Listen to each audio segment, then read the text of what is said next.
ikinyogoto gisanzwe kiba ahariho hose henshi hashoboka ku migabane yose haba muri za Amerika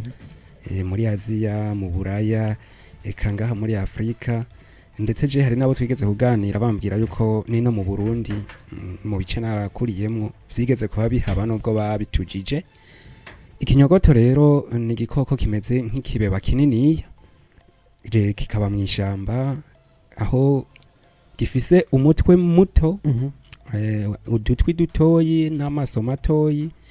hanyuma rero n'uwo mutumba wacu ukaba umubiri wacu ufutswe n'ubwoya nk'ubwo bwoya rero haba harimwo ibintu bimeze novuga nk'amahwa mugayo maniniya abandi bavuga ko ari nk'imyampi biba bigenda biryamye muri bwa bwoya hanyuma kikaba nyene nkuko kimeze nk'ikiyabu canke ikibeba gifite amaguru 4 n'umurizo mugufiya kirashobora gupima ku buryo gishobora gupima n'ibiro bigera kuri 5 cakuze rero ikinyogoto gisanzwe kiba mu myobo mininiya ahantu mu binogo binini haba ari n'imyobo inyuragirana bakavuga ko gikunda ahantu haba ari imyobo itandukanye ku buryo nk'iyo bahagize uruhigiro nka aho kija kiranyuragirana batagenda batumbereye mu mwobo umwe ngo boca bagitora. Hanyuma rero ikinyogoto rero kiri mu bikoko vyona cane kikona dufatiye ngo nko kubiti kirarya imizi yavyo y'ibiti kikarya amababi kikarya n'ibishishwa ndetse bijya ibishishwa vy'igiti vy'umutumba w'igiti kikabimyoragura kirona cane nko ibijumbu imyumbati gutyo rero naho mpamvu usanga bagihiga gose. Ikinyogoto rero keshi naho nyene nibijya vyamwa bikoragurika bivuye ku biti kirabifata kikabirya kandi keshi ngo mukurya gifatisha amaguru yacu y'imbere abiri kigaheza ngo ni ikintu kitanajya gisahagura kijya citonda kikafungura nyene citonze kweri. Ikinyogoto rero kandi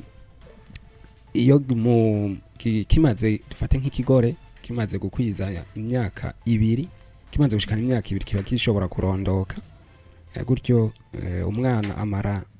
amezi ashika kuri 7 mu nda yacu go kirashobora kuvyara rero ku ruvyaro rumwe gishobora gutanga hagati y'umwana umwe gushika kuri 3 kigaheza rero kikabakuza mu minsi mikeyi abana ntibavuka bwa bwoya bwa burimo ayo mahwa nubwo buba burimo butoyi ntibaburakomera.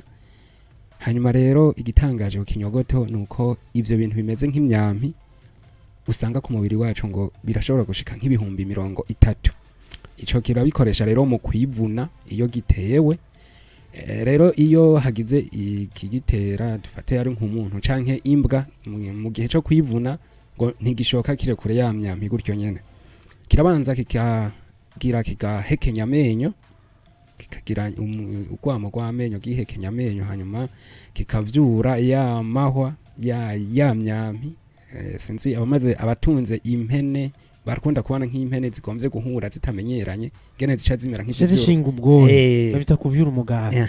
rero naco nyene gica kivyura umugara kikabanze kakwereka mu buryo bwo gutera ubwoba ngo hari n'ukuntu gishobora guca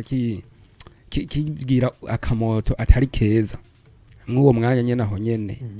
hanyuma rero kibonye yuko umwasi yagisagirije gica gitangura kurekura ya myampi kirakunkumura kandi iyo myampi uravuga ko ibabaza cane